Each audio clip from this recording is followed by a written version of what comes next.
It's just what life becomes. It's very sad, obviously, but I'm not trying to be depressing here. You know, I'm just injecting a little reality. If somebody says we're headed toward collapse, I want to know what that means in that caller's mind. That's what I was getting at. Here's Stephen in Murray, Utah, as we move on down the line here on Open Line Friday. Hi, Stephen. Hi, Rush. I am blind, and I got to tell you about the audiobook, The First Patriots, that I finished. My mom read it to me at first. I enjoyed it so much I picked up the audio CDs. You have to understand that most of the books I get my hands on are from the State Library for the Blind. That means that they're narrated. That means they're narrated by prisoners or by a computerized voice. It's not fun to listen to. It's how I listen to the. Is that right? I thought there were a lot of books on audio that were read by authors and professional narrators. There are some, but this is a free service for the blind. And like I say, it's how I read the free first, service to the Pilgrim. blind. Okay. Yeah, and it's how I read the Pilgrim books. I just wanted to tell you that I really enjoyed it because when you have a great narrator reading an unabridged book, it's fantastic. And I love the fact that you dedicated the book to Vince Flynn. I'll miss him. I really enjoyed the Mitch Rapp series. Well, Vince Flynn did dedicate Rush Revere and the Brave Pilgrims to him. He was, well, in addition to just being a close friend. For those of you who never met Vince Flynn, I want you to think about any Special Forces character you've read about, or any Army Ranger, or Jack Bauer, Navy SEAL, and that's Vince. That's who he was. He was just a classic, tough, no-nonsense, patriotic, no airs about him. He was humble, and he was constantly urging me to write another book since it had been so long since I'd written one. And so when I finally did, I dedicated that first one to him. Now you're blind, and so you've heard me read the audio versions of the books, and those are children's books. You still enjoyed them? The one book, Rush. One book. The second one, yeah. Oh, you haven't got the second one yet?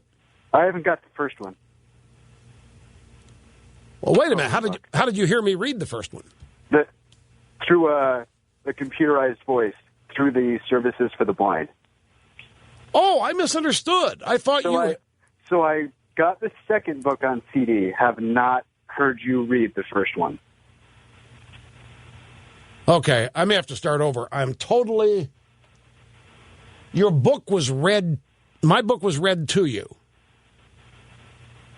By who? My mother, yes. By your mother. Oh, okay. Book. Then I got the second audio book.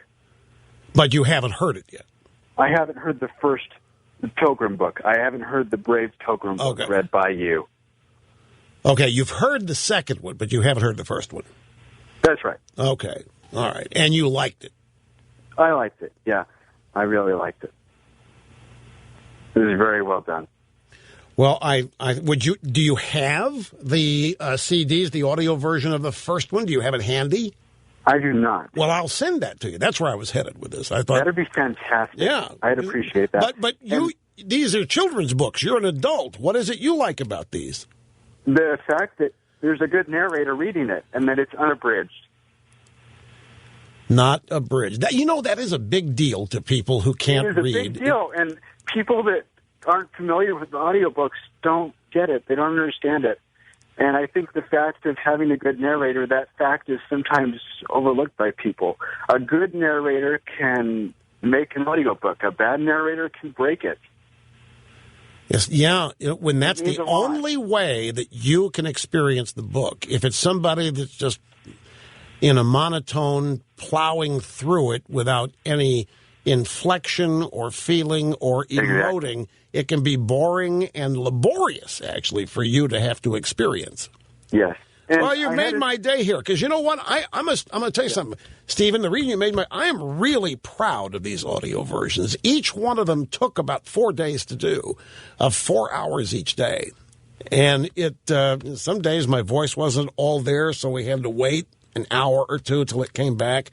And I've spent put a lot of effort into making every page sound like it was the first in terms of my energy level and all that. Therefore, I am really appreciative of you noticing. No problem. And hey, my mother had a suggestion for you. You have the Ted T. Bear online, which she loves. And she had a suggestion for you. You got to make a stuffed Liberty. Well, you know what? Here's like that, maybe. I know that. You know how businesses work in advance. And the Ted T. Bear was an idea we had 2 years ago to go with the 2 by T, 1 by Land, 2 by Ted T. Bear. We were coming up with all kinds of products which were variations on the... And we conceived the Ted T. Bear before the books even became an idea. And we'd made the investment in them. So they're there. And so now, all that Liberty stuff, we've got so many things that we want to do that in given enough time, and I'm adopting the Apple Incorporated philosophy, which is create a demand and then don't let people have it for a year. Yeah. And then when you do release it, make sure there aren't enough to go around. Yeah. I'm just kidding. I want you to hold on. Snerdley's going to get your address so we can send you the audio of the second book, and send him a Ted T. Bear. Since his mom brought it up, send him a Ted T. Bear. We'll be back after this, folks. Don't go away.